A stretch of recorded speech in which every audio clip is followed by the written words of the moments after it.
Let me be very, very clear. We need to have a serious conversation. A conversation that has been whispered in barbershops, screamed about in sports bars, and debated endlessly online for decades. I'm talking about the integrity of the game we love, the National Basketball Association. So let me just come right out and ask the question that's on everybody's mind, the one that the league office in New York City wants to sweep under the rug. Is the NBA really rigged? Is it possible that the outcomes of some of the most pivotal, most historic, most legendary games were not decided by the players on the court but by forces unseen? By a whistle here, a no call there? It's a scandalous thought, a blasphemous accusation to some, but let's not be naive. We've all seen it, we've all felt it. That moment when a call is so egregiously bad, so inexplicably one-sided, that you can't help but wonder. Fans have been crying foul for years, pointing to specific games, specific series, as Exhibit A in the case against the league. They say it's all about the money, the ratings, the narratives. That the league has a vested interest in seeing certain teams, certain superstars advance. They call it entertainment, not sport. Are they just salty fans making excuses for their team's loss? Or is there something more sinister at play, a hidden script that dictates who wins and who loses? It's a disgraceful thought, but one we must confront. Today we're not just going to whisper, we are going to scream. We are going to pull back the curtain and examine the evidence. We are diving deep into the belly of the beast. We will look at the most controversial games in NBA history, the ones that still make fans' blood boil. From the Kings and the Lakers to LeBron and the Warriors, we are going to dissect the moments that have fueled these conspiracy theories for generations. We are going to look at the facts, the calls, the suspensions, and the aftermath. I'm not saying it's true, but I am saying we have to look at it, we have to have the conversation. So stay right there, because what we are about to uncover might just change the way you watch basketball forever. It's time to get down to business. Let's start with what I, and many others, consider to be the single most egregious, most flagrant, most appalling example of questionable officiating in the history of professional sports.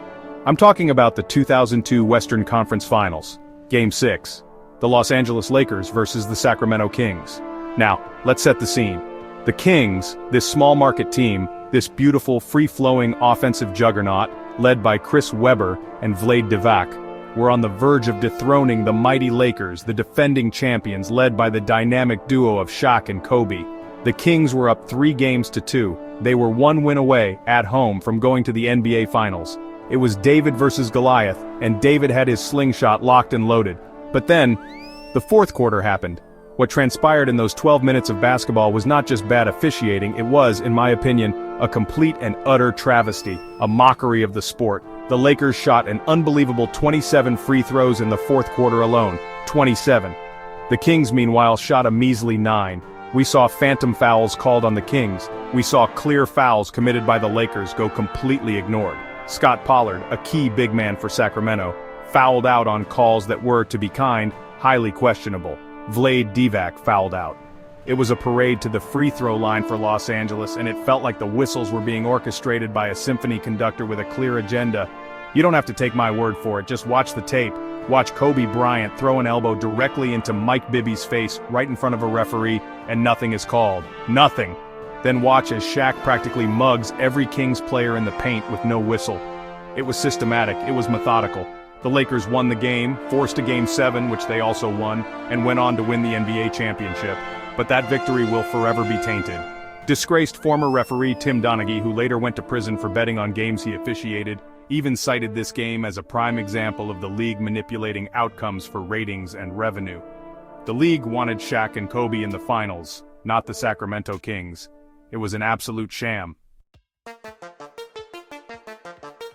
Now let's fast forward a few years to 2006, the NBA Finals. The Dallas Mavericks, led by a prime Dirk Nowitzki, against the Miami Heat, led by a young, ascendant Dwyane Wade and the legendary Shaquille O'Neal. The Mavericks were in complete control. They took a commanding 2-0 lead in the series. They looked faster, deeper, and frankly just better. They were on the cusp of winning their first ever NBA championship. Mark Cuban was ready to hoist the trophy. Dallas was ready to celebrate. It seemed like a foregone conclusion. A coronation was imminent for Dirk and the Mavs, but then the series shifted to Miami, and the tenor of the officiating shifted right along with it. Suddenly, Dwyane Wade became untouchable. He started living at the free throw line. In Game 5, a pivotal swing game with the series tied 2-2, Wade attempted an incredible 25 free throws. Let me repeat that, because it bears repeating. One player, 25 free throws. That's as many free throws as the entire Dallas Mavericks team attempted in that same game. It was a statistical anomaly so profound, so beyond the realm of probability, that it simply begs for scrutiny. Every time a Mavericks defender so much as breathed on Wade, a whistle blew. The calls were infuriatingly inconsistent. Josh Howard, a key defender for Dallas, supposedly called a timeout that the Mavericks didn't have at the end of the game, resulting in a technical foul and a free throw for Miami. But replays suggest the referees may have initiated the call themselves. The most controversial moment came in the final seconds of overtime. With Dallas trailing by 1, Dirk Nowitzki, of all people, was called for a phantom foul on Dwyane Wade, sending Wade to the line for the game-winning free throws. It was a ticky-tack call in the most crucial moment of the NBA Finals. Mark Cuban was fined repeatedly for his public outrage, but many fans and analysts felt his anger was more than justified. They felt they didn't just lose to the Heat, they lost to the referees. Let's talk about the 2016 NBA Finals. Man, what a series for the ages. It was a rematch between the Golden State Warriors, the 73-9 history-making juggernaut, and the Cleveland Cavaliers, led by a man on a mission, LeBron James. The Warriors were just dominant. They went up 3-1 in the series, and honestly it felt like it was over. Pack it up. No team in the history of the NBA Finals had ever come back from a 3-1 deficit. The Warriors were about to cap off the greatest season in NBA history with their second consecutive championship. Steph Curry was dancing, Klay Thompson was splashing, and everything was right in the world for Golden State. But then, late in Game 4, something happened that would totally alter the course of NBA history. Draymond Green and LeBron James got tangled up. LeBron stepped over Draymond, a move that, let's be real, was widely seen as disrespectful. Draymond, lying on the floor, reacted by flailing his arm and making contact with LeBron's groin area. At first it was just a double foul. The game ended, Warriors won, 3-1 lead. But then, the league office in New York City decided to get involved. After reviewing the play, they retroactively assessed Draymond Green a flagrant 1 foul. Because it was his 4th flagrant foul point of the playoffs, it triggered an automatic 1-game suspension. He would miss the pivotal Game 5. Now let me be very clear about this. The decision to suspend Draymond Green, the heart and soul, the defensive anchor, and the emotional leader of the Golden State Warriors, for a pivotal closeout Game 5 was an absolute joke. It was a complete overreach by the league office. Was Draymond's swipe a good look? No, but was it worthy of a suspension that would fundamentally change the entire series? Absolutely not. It just reeked of the league wanting to extend the series, to give LeBron and the Cavs a lifeline, to create more drama, more ratings, more revenue. And what happened? The Cavs won Game 5, then they won Game 6. And then, in a legendary Game 7, they completed the impossible comeback. It was a great story for LeBron, but for many, it will always have an asterisk next to it, thanks to a highly questionable and incredibly convenient suspension. We have to go back. Back to a time when his heiress, Michael Jordan, ruled the basketball world. The year is 1993. The Chicago Bulls are going for their first three-peat, facing off against the league MVP, Charles Barkley, and his Phoenix Suns. This was a heavyweight bout, a real clash of titans. The Bulls took a 3-2 series lead, but Game 6 was in Phoenix. The Suns had a chance to force a Game 7 on their home court. The energy in that building was absolutely electric. Phoenix was desperate. They believed they could stop the inevitable. They believed they could stop Michael Jordan. The game was an absolute dogfight, coming down to the wire. With the Bulls trailing by 2 points in the final seconds, they had the ball. Everyone in the world knew where it was going, to number 23. But the Bulls ran a brilliant play. Jordan got the ball, drove, and kicked it out to a wide-open John Paxson at the three-point line. Paxson, a clutch shooter his entire career, rose up and drilled it. Bang! Bulls up by 1 with 3.9 seconds left. It was an iconic shot, a legendary moment. But what happened next is what fuels the conspiracy theories to this day. The Suns inbounded the ball to Kevin Johnson, who drove the length of the court. As he went up for a potential game-winning layup, Horace Grant, the Bulls' power forward, came over to contest the shot. On the replay, it is clear as day. Grant makes significant contact with Johnson's arm. It's a foul. It's an obvious foul. It's a foul 100 times out of 100 in the middle of the first quarter, but in the final seconds of the NBA Finals, no whistle.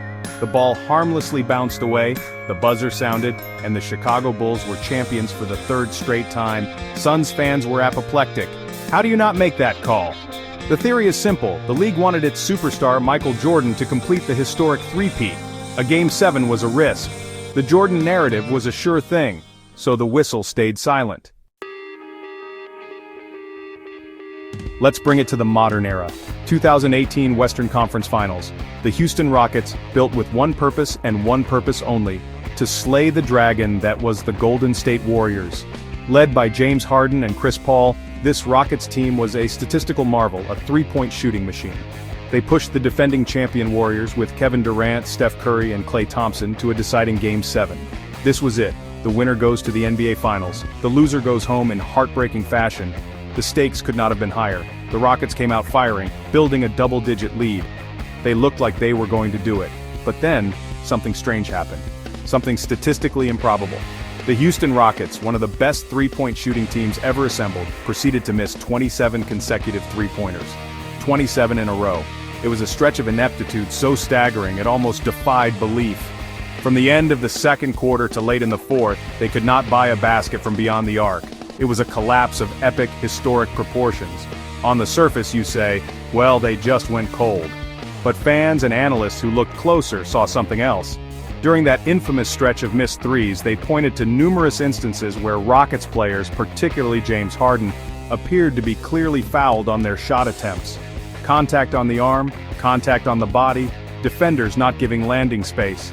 These were the very James Harden calls that had been made all season long. But in the biggest game of the year, the whistles went silent. The argument is that the referees let them play, but this sudden change in how the game was called disproportionately hurt a Houston team whose entire offense was predicated on drawing those fouls. The conspiracy? The league and its television partners preferred the star-studded Warriors dynasty over the methodical, and some would say, less entertaining, Houston Rockets. A Warriors-Cavaliers 4 matchup was better for business. So, in the biggest moments, the calls just weren't there for Houston. So there you have it. We've walked through some of the darkest, most controversial chapters in the NBA's history. The 2002 Kings, the 2006 Mavericks, the 2016 Warriors, the '93 Suns, the 2018 Rockets. 5 different stories, 5 different eras, but one common nagging question that ties them all together. Were these just instances of human error, the unfortunate reality of referees making mistakes in high-pressure moments? Or are they pieces of a much larger, more disturbing puzzle? Is it possible that the league, in its quest for ratings, revenue, and compelling narratives, has put its thumb on the scale? That the games we watch are not always on the level? I'm not here to give you the definitive answer, I can't do that. I'm here to present the evidence, to lay out the case that so many frustrated fans have been making for years. The truth is, we may never know for sure what happens behind closed doors at the league office or in the minds of the officials making these split-second decisions. But the pattern of questionable calls, convenient suspensions, and statistically improbable events in high-stakes games is, at the very least, incredibly suspicious. It's enough to make even the most die-hard fan question the sanctity of the game. It's a shadow that looms large over the league's legacy. So now, I'm turning it over to you. I've had my say, and I want to hear what you think. Do you think the NBA is scripted? Or are these just wild theories from salty fans who can't accept a loss? Are these isolated incidents? Or is this proof of a deeper corruption? Let me know your thoughts down in the comments below. I want to hear it all. The arguments, the counter-arguments, your own experiences watching these games. And if you want to see more deep dives like this, make sure you hit that subscribe button and turn on notifications. We have to keep having these conversations. We have to hold the powers that be accountable. Because at the end of the day, we all just want a fair game.